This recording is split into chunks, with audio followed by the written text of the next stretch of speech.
Assalamualaikum warahmatullahi wabarakatuh. Kami dari kelompok 8 akan mempresentasikan arsitektur sistem dari proyek kami, yaitu analisis sentimen dengan studi kasus ulasan masyarakat terhadap Rumah Sakit Dr. Sutomo Surabaya.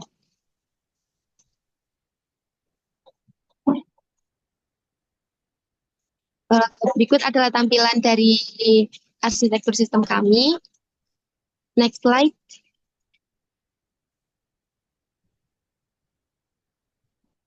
Untuk yang bagian pertama yaitu ada input, yaitu pengumpulan dataset. Untuk sumber datanya, yaitu kami memakai 1.000 dataset ulasan masyarakat terhadap pelayanan Rumah Sakit Dr. Sutomo dari Google Maps.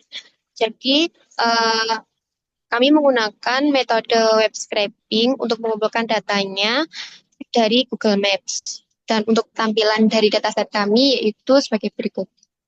Minta tolong share screen datasetnya, Mi.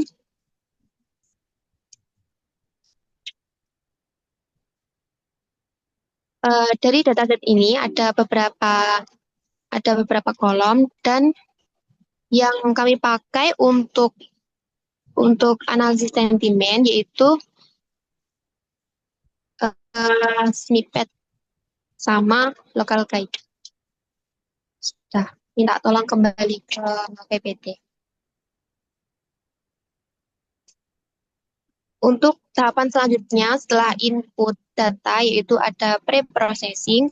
Pre-processing ini merupakan beberapa tahap untuk mempersiapkan datanya agar bisa diproses dan diklasifikasi dan diproses sesuai dengan metode yang kita pilih. Pada pre-processing ini, yang pertama ada scaffolding, yaitu mengubah semua huruf menjadi huruf kecil. Dan selanjutnya ada tokenisasi, yaitu memecah kalimat menjadi kata-kata. Dan selanjutnya ada stopword removal, yaitu menghapus kata-kata umum yang tidak memiliki makna penting. Dan yang terakhir ada stemming, mengubah kata ke bentuk dasar. Itulah tahapan dari pre-processing. Untuk selanjutnya akan dijelaskan oleh teman saya. Terima kasih.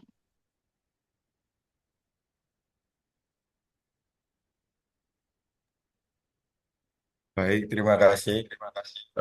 Saya Muhammad Ramadika Pratama akan menjelaskan labeling data.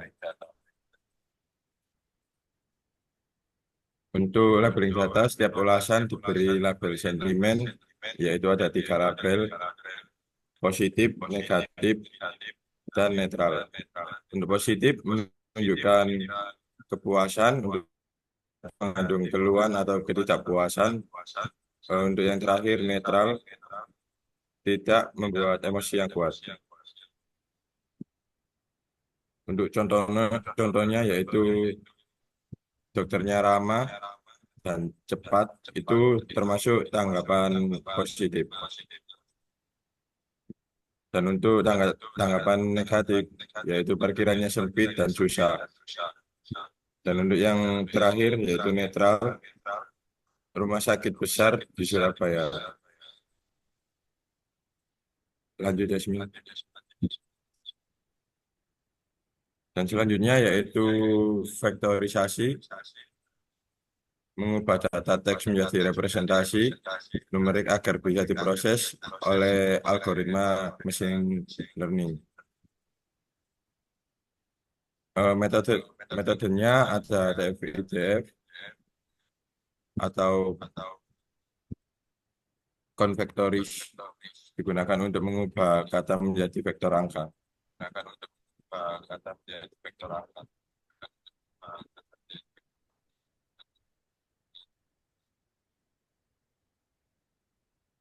Selanjutnya ada balancing dan pembagian data.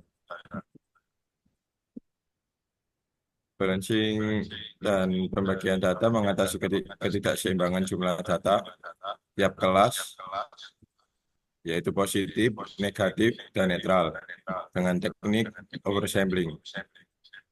Pembagian data dibagi menjadi 80% untuk pelatihan dan untuk 20% untuk pengujian model. Baik, terima kasih. Selanjutnya akan dilanjutkan oleh teman saya. Baik, untuk selanjutnya yaitu ada klasifikasi sentimen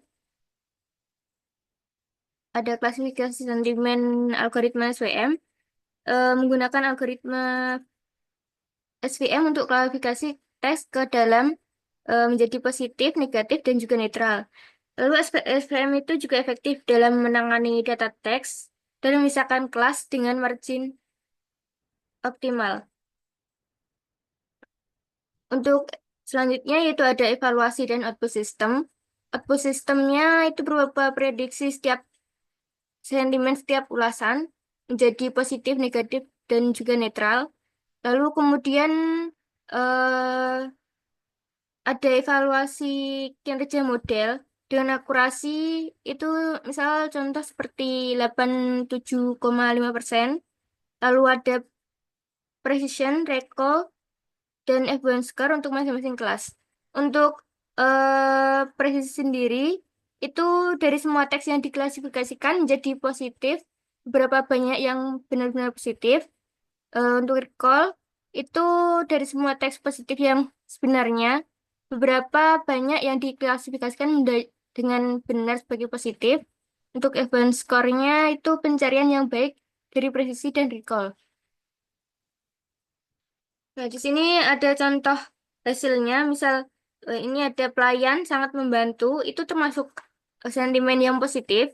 Lalu ada terlalu lama menunggu di GD, ini negatif.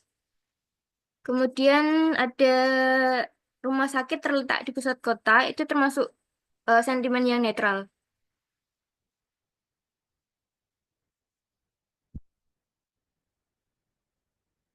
Baik, mungkin itu untuk presentasi arsitektur sistem dari kelompok kami.